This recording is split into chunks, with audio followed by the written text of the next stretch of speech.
Hi കൂട്ടുകാരെ, നമ്മൾ ഇന്ന് നോക്കാൻ പോകുന്നത് നവോത്ഥാനം എന്ന ടോപ്പിക്കിലെ വൈകുണ്ഠസ്വാമികൾ എന്ന സാമൂഹിക പരിഷ്കർത്താവിനെ പറ്റിയാണ്. വൈകുണ്ഠസ്വാമികൾ ജനിച്ചത് ഏത് വർഷമാണ്? 1809 മാർച്ച് 12-നാണ്. 1809 മാർച്ച് 12-ന് ജനിച്ച നവോത്ഥാന നായകനായിരുന്നു ആര്? വൈകുണ്ഠസ്വാമികൾ. 1809 വേറൊരു സംഭവം ഉണ്ടായിരുന്നല്ലോ, എന്തായിരുന്നു?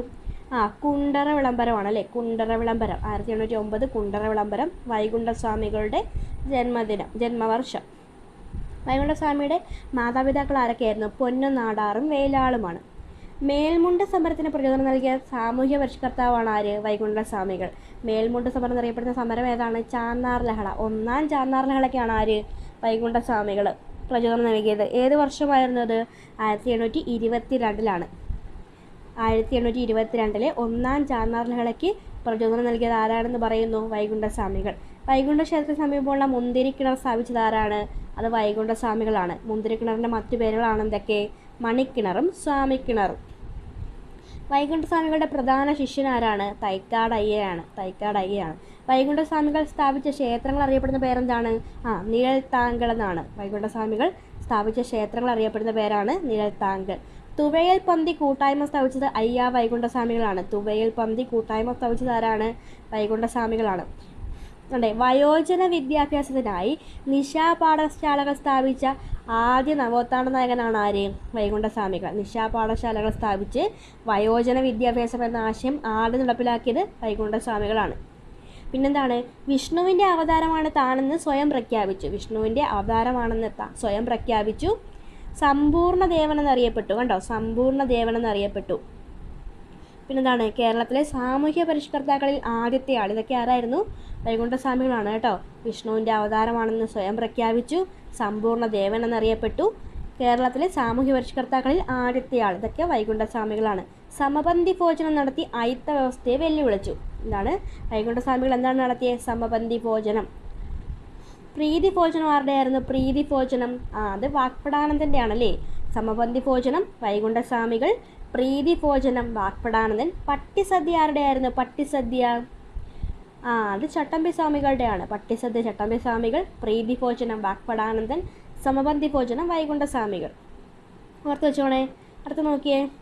ജാതി ഒന്ന്, മതമൊന്ന്, കുലമൊന്ന്, ദൈവമൊന്ന്, ലോകമെന്ന് എന്ന് പ്രസ്താവിച്ചതാരാണ്? വൈകുണ്ഠസ്വാമികളാണ്. ജാതി ഒന്ന്, മതമൊന്ന്, കുലമൊന്ന്, ദൈവമൊന്ന്, ലോകമെന്ന് എന്ന് പ്രസ്താവിച്ചത് വൈകുണ്ഠസ്വാമികളാണ്. സാധി തിരുനാളിൻ്റെ കാലത്ത് വൈകുണ്ഠസ്വാമികളെ അറസ്റ്റ് ചെയ്ത് ഏത് ജയിലിലാണ് പാർപ്പിച്ചത്? ശിങ്കാരത്തോപ്പ് ജയിലിലാണ്. സാധി തിരുനാളിൻ്റെ കാലത്ത് വൈകുണ്ഠസ്വാമികളെ അറസ്റ്റ് ചെയ്ത് പാർപ്പിച്ച ജയിലാണ് ഇത്? ശിങ്കാരത്തോപ്പ് ജയിൽ. 5 പേർ അടങ്ങിയ വൈകുണ്ഠസ്വാമികളുടെ ശിഷ്യഗണമാണ് ഇത്? സീഡർ. 5 പേർ അടങ്ങിയ വൈകുണ്ഠസ്വാമികളുടെ ശിഷ്യഗണമാണ് ഇത്? സീഡർ. വൈകുണ്ഠസ്വാമികളുടെ സംഘടന അറിയപ്പെടുന്ന പേരെന്താണ്? VSDP, വൈകുണ്ഠസ്വാമി ധർമ്മ പ്രചരണ സഭ. VSDP എന്നാണ് എന്ത്? വൈകുണ്ഠസ്വാമികളുടെ പേരിലുള്ള സംഘടന അറിയപ്പെടുന്നത്. വൈകുണ്ഠസ്വാമി ധർമ്മ പ്രചരണ സഭ. അയ്യാവഴി എന്ന മതം സ്ഥാപിച്ചത് ആരാണ്? വൈകുണ്ഠസ്വാമികളാണ്. അയ്യാവഴി എന്ന മതം സ്ഥാപിച്ചത് വൈകുണ്ഠസ്വാമികളാണ്. അയ്യാവഴിയുടെ ചിഹ്നം എന്താണ്? തീജ്വാല വഹിക്കുന്ന താമരയാണ്. അയ്യാവഴിയുടെ ചിഹ്നം എന്താണ്? തീജ്വാല വഹിക്കുന്ന താമരയാണ്. കണ്ടോ, തീജ്വാല വഹിക്കുന്ന താമരയാണ് എന്ത്? അയ്യാവഴിയുടെ ചിഹ്നം.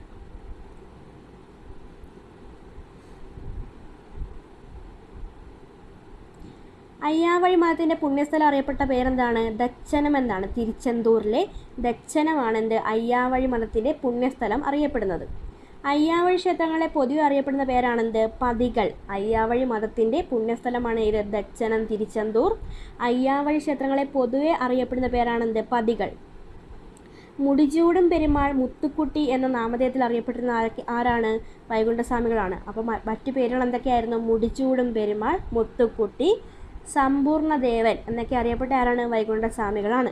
ദക്ഷിണേന്ത്യയിൽ ആദ്യമായി കണ്ണാടി പ്രതിഷ്ഠ നടത്തി കേട്ടോ. ദക്ഷിണേന്ത്യയിൽ ആദ്യമായി കണ്ണാടി പ്രതിഷ്ഠ നടത്തിയത് ആരാണ്? വൈകുണ്ഠസ്വാമികളാണ്. ക്ഷേത്രങ്ങളിൽ നിലനിന്നിരുന്ന ദേവദാസ സമ്പ്രദായത്തെ എതിർത്ത നവോത്ഥാന നായകനാണ് ഇത്? ആര്? അയ്യാ വൈകുണ്ഠസ്വാമികൾ. ക്ഷേത്രങ്ങളിൽ നിലനിന്നിരുന്ന ദേവദാസ സമ്പ്രദായം എതിർത്തു.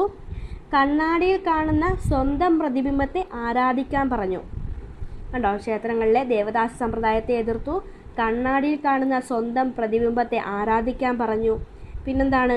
വേല ചെയ്താൽ കൂലി കിട്ടണമെന്ന മുദ്രാവാക്യം മുഴക്കി. ഇതൊക്കെ ആരായിരുന്നു? അയ്യാ വൈകുണ്ഠസ്വാമികളുടെയാണ്. വൈകുണ്ഠസ്വാമികളുടെ കൃതികളാണ് ഏത്? അഖിലത്തിരുട്ടും അരുൾനൂലും. അഖിലത്തിരുട്ടും അരുൾനൂലുമാണ് എന്ത്? വൈകുണ്ഠസ്വാമികളുടെ കൃതികൾ. വൈകുണ്ഠസ്വാമി അന്തരിച്ചത് എന്നാണ്? 1751 ജൂൺ 3-നാണ്. വൈകുണ്ഠസ്വാമികൾ അന്തരിച്ചത് 1751 ജൂൺ 3-നാണ്. അപ്പോൾ മുടിചൂടും പെരുന്നാൾ മുത്തുക്കുട്ടി എന്നിങ്ങനെ അറിയപ്പെട്ടു. ദക്ഷിണയിൽ ആദ്യമായി കണ്ണാടി പ്രതിഷ്ഠ നടത്തി. ക്ഷേത്രങ്ങളിൽ നിലനിന്ന ദേവദാസ സമ്പ്രദായം നിർത്തലാക്കി. കണ്ണാടിയിൽ കാണുന്ന സ്വന്തം പ്രതിബിംബത്തെ ആരാധിക്കാൻ പറഞ്ഞതൊക്കെ ആരായിരുന്നു ചെയ്തത്? വൈകുണ്ഠസ്വാമികളാണ്. എല്ലാവരും വൈകുണ്ഠസ്വാമികൾ എന്ന ടോപ്പിക്ക് നല്ല രീതിയിൽ പഠിക്കുക. നമുക്ക് അടുത്ത ഒരു ക്ലാസ്സിലൂടെ വീണ്ടും കാണാം. എല്ലാവരും നമ്മുടെ ചാനൽ PSC കഴുത്തുന്ന ചാനൽ സബ്സ്ക്രൈബ് ചെയ്യുക, ലൈക്ക് ചെയ്യുക, കമൻറ്റ് ചെയ്യുക. Thank you.